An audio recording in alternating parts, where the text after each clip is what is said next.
You guys wanted more videos about our OCs, so we're gonna do more videos about them. We're gonna put them out on the 15th and 30th of every month. So here are some more fairy boos. So I decided to tackle 2 new things that I'm not very familiar with, which was fun to do, but oh my gosh, I'm not very good at either of them. Also, if you hear the squeaking in the background, that is my dog. He's very upset that Bones left on a walk and didn't bring him.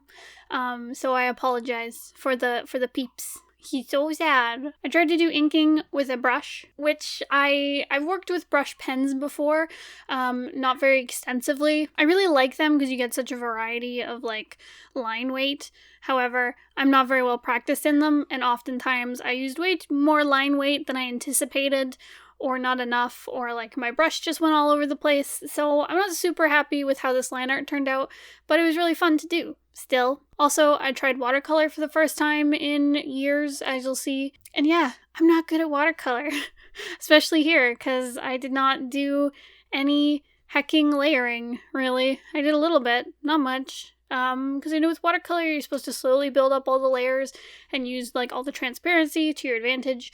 But honestly, I was terrified and I was like, I'm just gonna jump in and see where it goes. So I think I've learned a lot of new things for next time. But yeah, you'll see. It's not great. It felt like a small child coloring in the lines for the first time. Yeah. Ooh. Anyways, let's talk about these crazy folks. So these are all fairies from our fantasy fairy RP. This includes characters like Cordelia and Eve, who you can hear about in our old Inktober video. I think it was like the second Inktober video. And there's lots of other characters that we talked about over the course of Inktober. Wolf and Calum are also from this RP, and Edwin is also from this RP. There's many characters. Oh, and Princess... I keep wanting to call her Princess Rat. What's her name? Sarah. She is also someone we talked about during Inktober, probably because this is like one of our most recent RPs, and it's still very exciting to me and Bones. Though, secretly, we just started a new RP that we haven't talked about at all, so maybe those characters will come up later. Anyways, back to the fairy RP. So this is the Western Kingdom. The lovely man in the center with the unicorn horn, he is the king of the Western Kingdom, King Lilac. He's also the father of Eve. He is very vain, and he loves purple and sparkly things. So as you'll see later, everyone in his court is very purple themed. That is one of his rules for joining his court. You must be purple and beautiful. Those are his demands. Because he is purple and beautiful in his own eyes. So Lilac used to be a unicorn. He was originally a unicorn. So he was very pure and wonderful, and sweet. And he was actually friends with Plum, who's another character who's part of his court. She's the very cute girl at the bottom left. So they used to be friends back when he was a unicorn and she was a fairy. And yeah, so they were close. They were friendos. He was very sweet. Then one day his horn was cracked and he turned into a fairy lord. So in this world, fairy lords are created by extraordinary circumstances within nature. I mean, for example, you have Lilac, where he was a unicorn whose horn was broken, so he turned into a fairy lord. It can happen with, like, other fairies can turn into fairy lords if, say, like, something crazy happens. Animals can be turned into fairy lords, like King Wolf was turned into a fairy lord. He used to be a wolf that was struck by thunder snow, for example. So yeah, that was Lilac's birth as a lord, which for him is kind of like a step down, because like unicorns are like super magical and powerful. So him losing his horn, he doesn't lose it, but for him breaking his horn, that lowered him in status to a fairy lord, and fairy lords are very powerful as well. So he became a king. He started the Western Kingdom. He of course brought on Lady Plum, who I mentioned before is his friend. When he started being a king, he was very sweet, like silly, and like I said, very vain. He just wanted like a really pretty kingdom. That was like all he wanted. So he started out very like sweet and optimistic, and kind of got like, he kind of gets worse later on. But he brought on Plum, his friend, and Plum she used to be a nymph. So nymphs are very weak fairies in this world, and they kind of live to like work for fairy lords. That's what they like. They're attracted to other fairy lords and stuff. So Plum was a nymph who took a bite of the sweetest, most delicious plum that was ever created, and that turned her into a fairy lady. So, yeah, that's her story. She's not a very powerful fairy lady because of this, because her circumstances of, like, being born aren't super extraordinary. Like, I feel like the more metal your creation circumstance is, like, the more powerful you are. So she was, like, a cute little fairy who, like, ate a delicious plum. That's not gonna get you a lot of magical power, so... yeah, she's not very strong. Fatal, it's okay. Fatal is so sad. So that's Plum. She's not very powerful, but she's very sweet.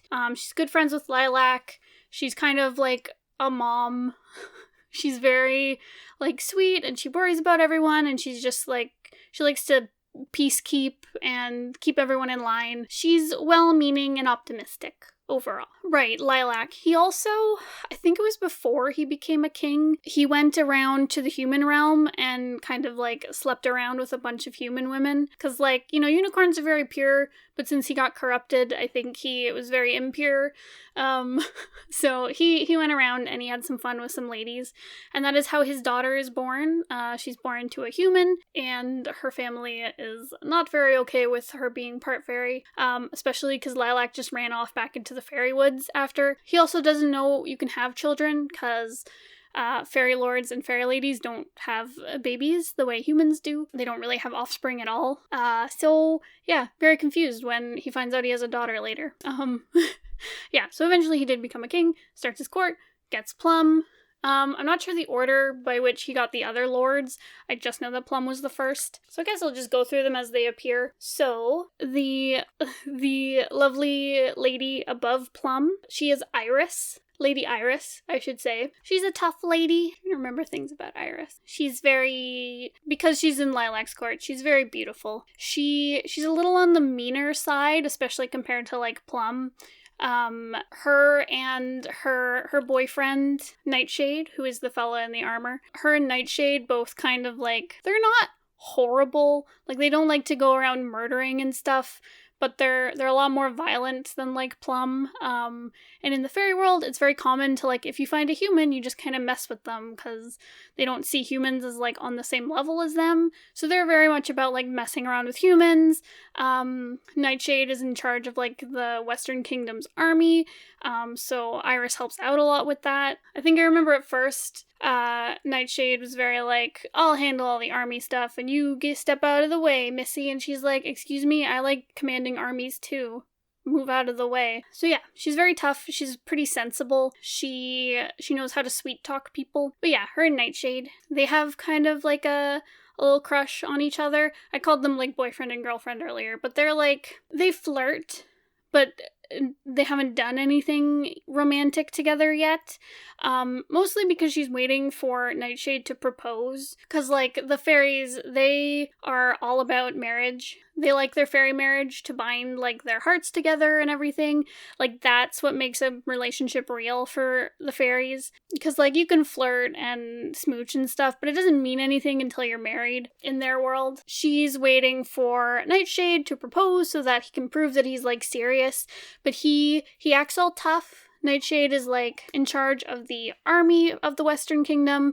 He definitely likes violence. He likes causing a ruckus. He likes showing off how tough and strong he is. He's a very menacing type of guy. He's secretly a sweetie, though, of course. And he has a soft spot, of course, for Iris. And he really wants to propose to her, because they've been, like, courting each other since forever. Since, like, they both joined the kingdom, probably. But he keeps, like, waiting for the right moment, quote unquote. He just wants it to be perfect because he cares about Iris so much, and she keeps like dropping hints like, hey, how about you propose to me? Man, this would be a great moment for you to propose. And he's like scared, but he won't admit it because he's a tough boy. So he's like, no, it's not right yet. Yeah. And everyone's like, Nightshade, when are you gonna propose to Iris? And he's like, I will. I'm just waiting for, like, you know, the stars to align. And they're like, just do it. Yeah, so that's Iris and Nightshade. They're definitely a pair. And then the final character on this page is Lord Amethyst. He, there's this, like, ongoing joke that, like, in every court there's, like, a gem-themed fairy, like in the Eastern Court. There is Emerald, and he's like a sciencey guy. He likes making potions and stuff. And in the Northern Kingdom, which I don't think we've talked much about yet, in the Northern Kingdom, there is Obsidian, who's like a mad scientist type guy. So when we introduced Amethyst, there's this ongoing joke that, like, everyone's like, don't you do potions or something impressive? And he's like, no, I just like fashion and decorating and pretty things. I don't care about science. I'm not, no. Is it just because I'm a gem? Excuse me? Yeah. So Amethyst, he's a soft boy. He just likes pretty things. He gets along really well with King Lilac because of this.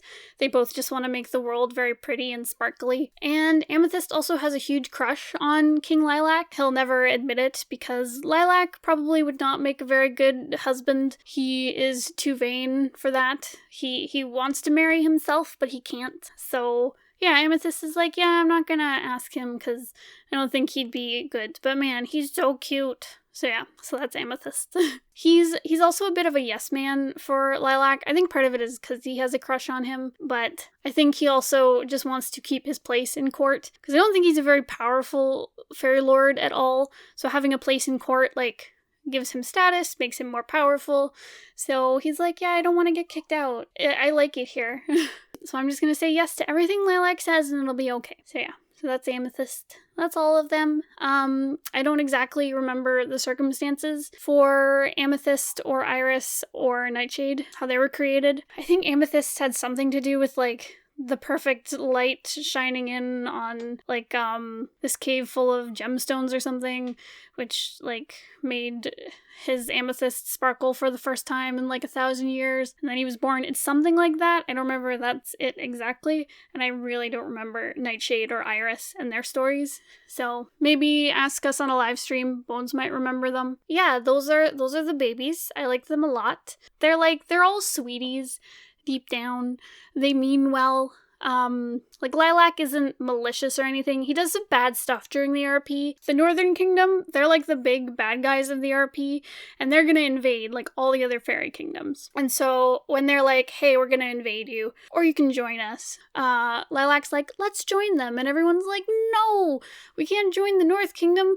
For one, their queen hates other women and would, like, kill all the women in the court or turn them into monsters, so, like, let's not join them. And Lilac's like, well, either we join them or they destroy us. So this causes, like, a lot of friction in their court. Plum, for one, is like, no, you cannot do this. So Plum opposes all of this.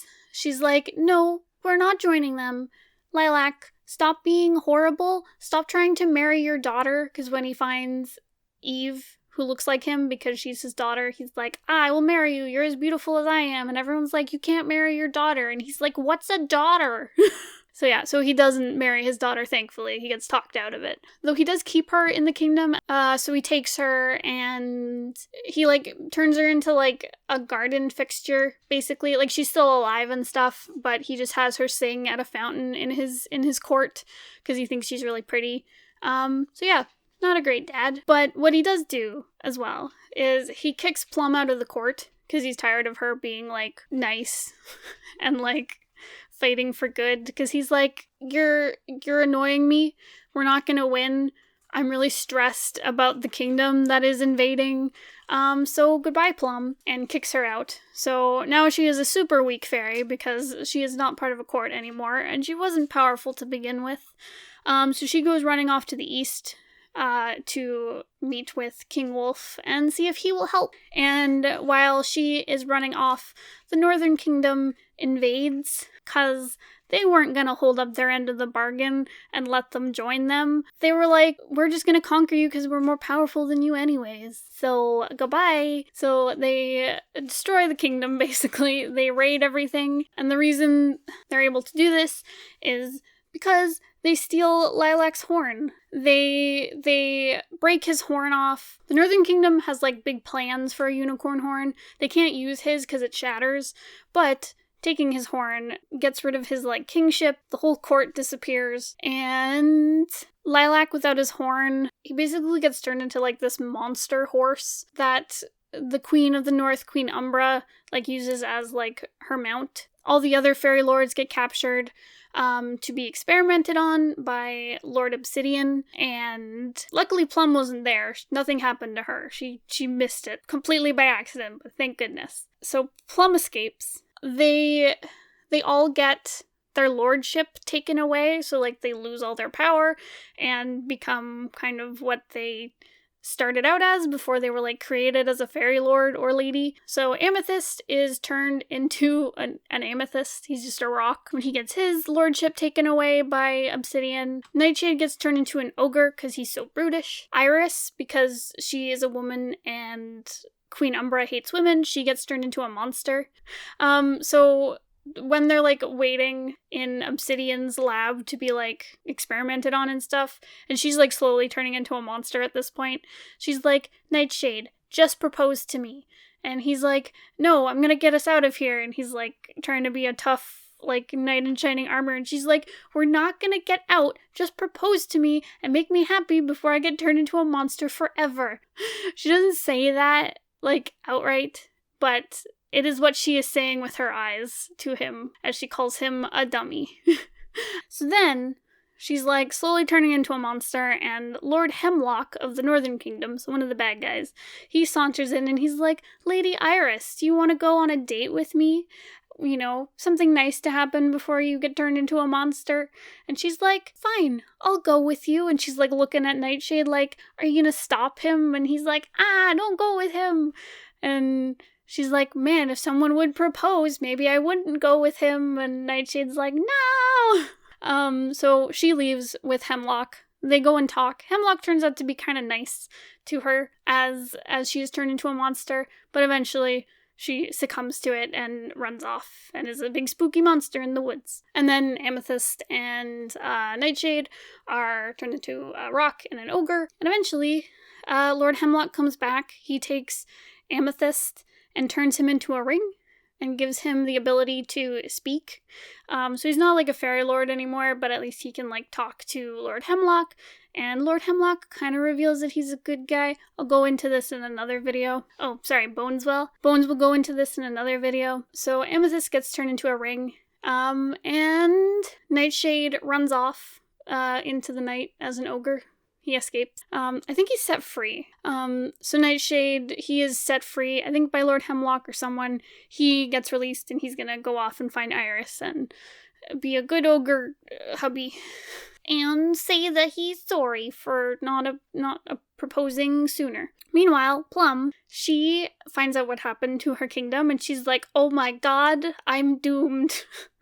So she runs to the Eastern Kingdom, just as it's, like, being conquered as well. So Plum, she tries to go to the east. It's being taken over, so she goes back to the west to figure something out.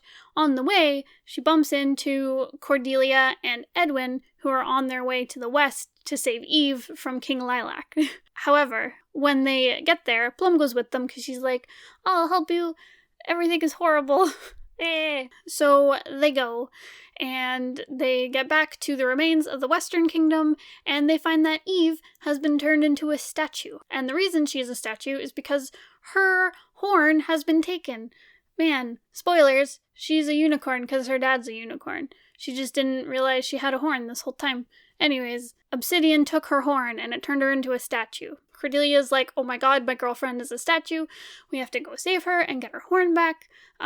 Plum explains the whole unicorn business. And so they shrink Eve down into a little pocket-sized Eve statue, and Cordelia carries her over her heart. And Plum goes with Edwin and Cordelia to find out what Edwin is trying to do with some dryad tears.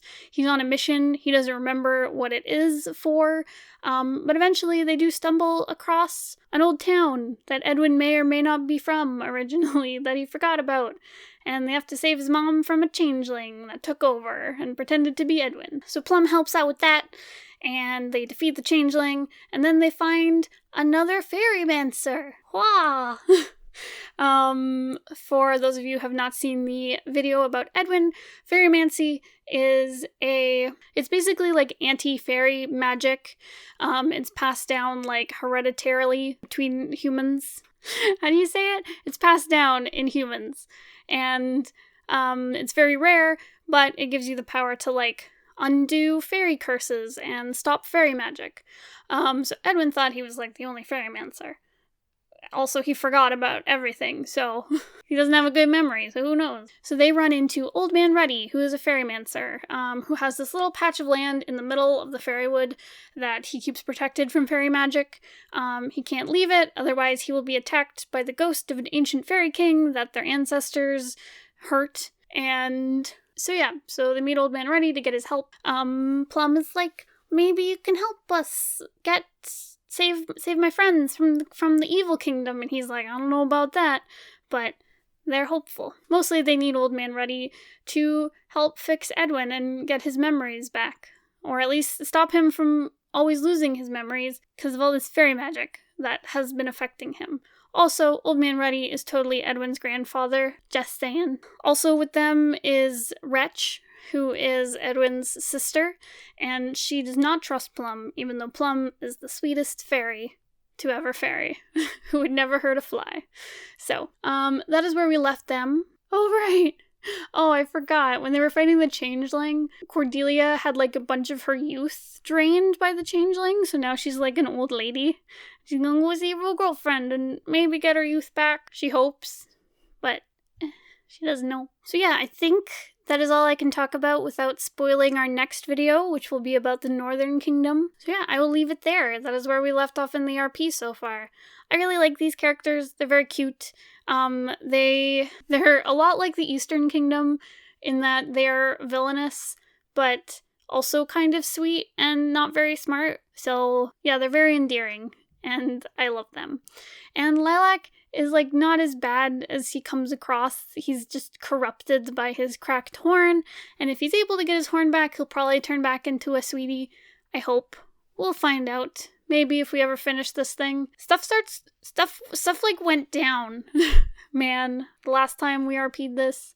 And we haven't resolved everything yet. So, anyways, more to come. At the end of the month when Bones talks about the North Kingdom. Yeah, so like I said, learned a lot of things painting this. I need a lot of practice with watercolor.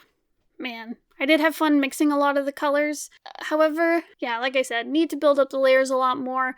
Need more practice doing, like, brush inking. Though I really like brush inking. It's really fun. Like I said, I really like the line quality that I get. So yeah, I will do more in the future. Thank you so much for watching. Oh, we just put out a whole bunch of books in our Etsy store. There's a link to it in the description down below, but you can get Magpie Volume 1 and 2 and The Scourge of Ninepoint issue number 1, and you can order them, and you can have them at your house, man. So if you want to order one of our books, go check them out. They're there. Yeah. Okay, I gotta go. Goodbye!